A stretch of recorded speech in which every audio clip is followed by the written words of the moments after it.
Hey guys, take two of this. I had a little mishap with the phone here, so I got 32 minutes on my phone now.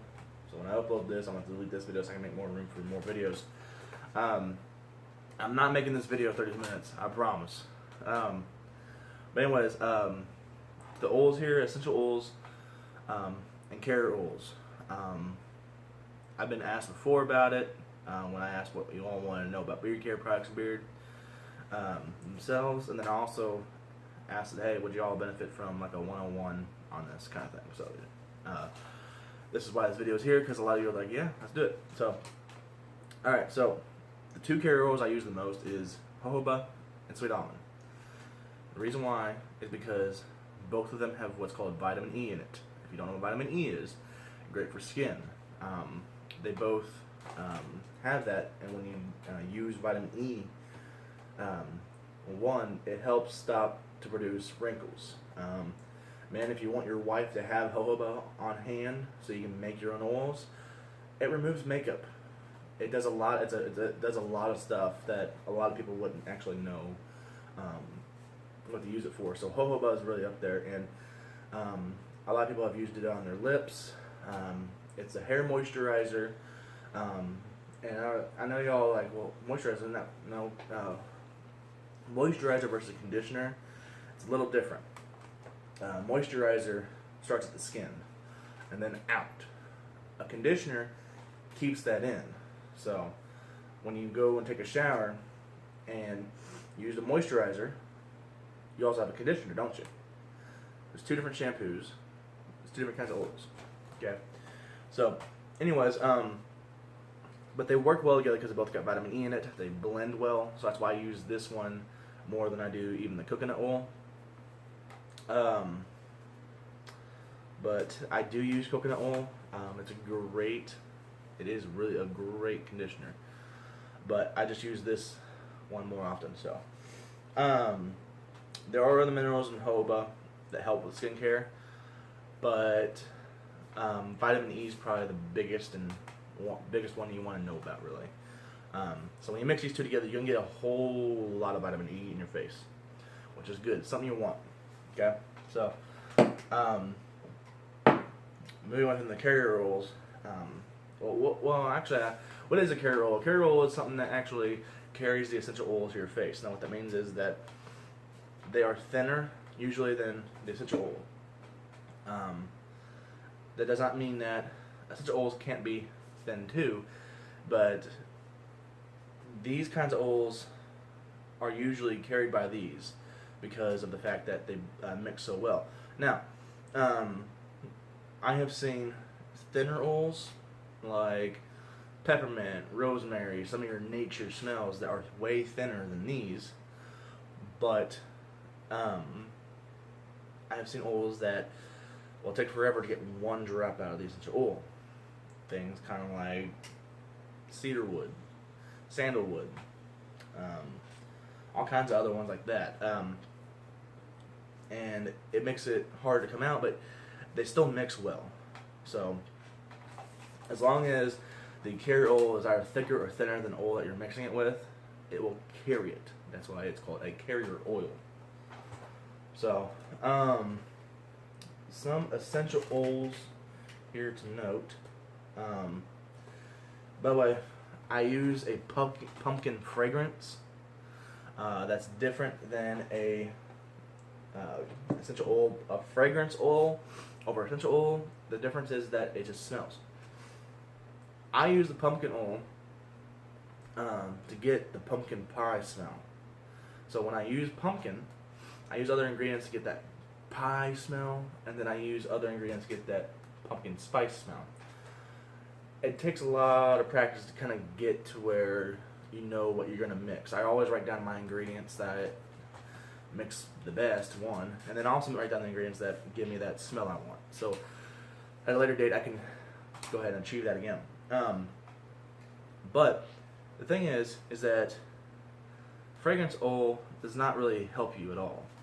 Fragrance oil, if you use too much of it, it can agitate the skin because it's more of one of those oils that you're just filling the room. You just want to smell good. That's all it's for. But they do use them in perfumes, colognes, things like that. So, like I said before, it just depends. It can agitate the skin, and at other times it won't. So, it just depends on how much you use it. Pumpkin is a very strong fragrance, so I don't have to use as much, which is a good thing. Now we got other oils like this little guy here. This is allspice. We got patchouli. Where's it? Okay, there's nutmeg.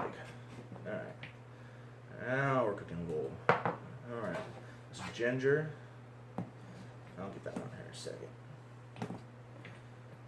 Well, I'm not sure what did all my spices, but here are a few spices here. Now, spice oils, they tend to be, there's clove. They tend to be more of the oils that when you put them on, they help with redness of the skin. If you've got swelling of any kind, they help with that. And believe it or not, with a good spice oil mixed with jojoba, it can help with psoriasis even. Believe it or not, I'm serious. Look it up, jojoba oil and psoriasis. You mix them up with some pretty good oils, you'll get yourself a little mixture for psoriasis. Now, is that saying that, don't go to the doctor, use this? No, I'm not saying that. Always go to the doctor. But these are your spices. These are some of the spices I use for mixing with pumpkin spice. The reason why is because it gets that good smell. And plus, the best way to actually get some of your scents you want is to revert back to ingredients that they use in real life for cooking. So, they have an essential oil for it, which hopefully they do, and a lot of times they do. Then you just go back to that and just go, hey, look, pumpkin spice is made of, ginger, clove, allspice, nutmeg. Why don't we just transfer that knowledge over to this? And that's kind of what you do. At times you're a mad scientist because you want to make sure you make something new, something smelling good. Other times you just want to, revert back just to get that one smell you want. So, don't drop everything. This one right here is orange. Okay.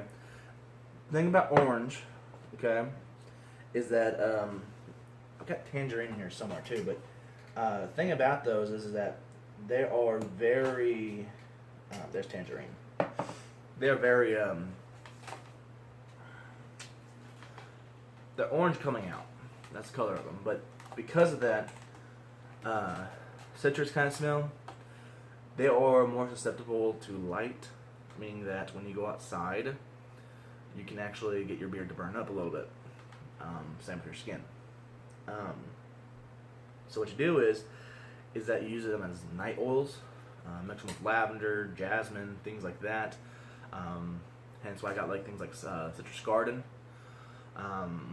It just makes it much more manageable at night, and plus it helps relax you. I mean, I'd rather smell something citrusy at night than I would during the day, because I know during the day I'm going to burn up. So, now, this right here, patchouli, it's actually a really good essential oil. Has a lot of benefits to it. Has a very woodsy smell to it. I don't usually use this very often in my woodsy smells though. The main reason is because patchouli is such a strong smell. And I don't mean that in the sense of when I open this up, I'm like, whoo! I mean that when I open this up, it's a heavy smell. Now, heavy versus strong smell, I know it sounds weird. To me, a heavy smell lingers more. A strong smell just right in your face. The heavy smell usually lasts a little longer. I know that sounds a little weird, but that's just the way I want to explain this. So, pine needle. Great smell if you want to go for Christmas trees, if you want to go for a certain outdoor smell. It's great. It really works really well. Very strong odor. It just has that boom. I'm here. Here's a pine tree. This is how it is. So I've used that in my Christmas blend because peppermint, that, and cedarwood and sandalwood, all four of those mixed together, really bring out that Christmas type of smell that you want. Like you're by a fireplace, you're wanting to smell the Christmas tree, you're wanting to smell the candy. It helps with that. Now I do have other scents in it to help it carry along, but you'll find later on that certain scents complement other scents. Okay, so when you go about this, make sure you know what you're doing beforehand. And I'm not saying that in the sense of you need to know how to mix oils.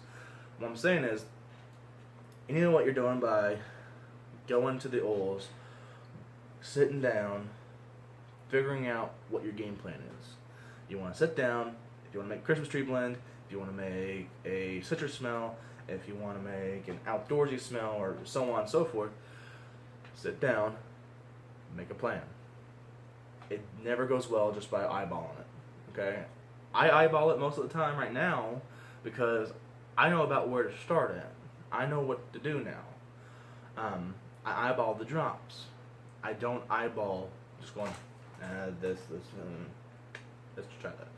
I'll just try things. I make a plan of what oil I want to make so I can make an oil that is going to smell good. Okay? So, now here's jasmine. Okay? Now jasmine, if y'all don't know, is a very popular thing in florals and things in Japan. And I don't know if you've ever had it, jasmine tea is really good. I like jasmine tea. It's a very strong floral smell. Probably not as strong as lavender, which, here's lavender right here. They complement each other very well. When I make the citrus garden, those two are always there. Jasmine, lavender, they have actually a couple benefits here. A couple benefits is that they actually help with insomnia. They help to relax the face. So when you go to sleep, it's going to help relax you to sleep. And for all those who can't sleep, like me, it's a great thing. So, this is going to be part 1 of the video, guys. I'm going to stop right here because we're running into getting close to 13 minutes. So I'm going to stop here, and then I'm going to do the part 2 of this, okay?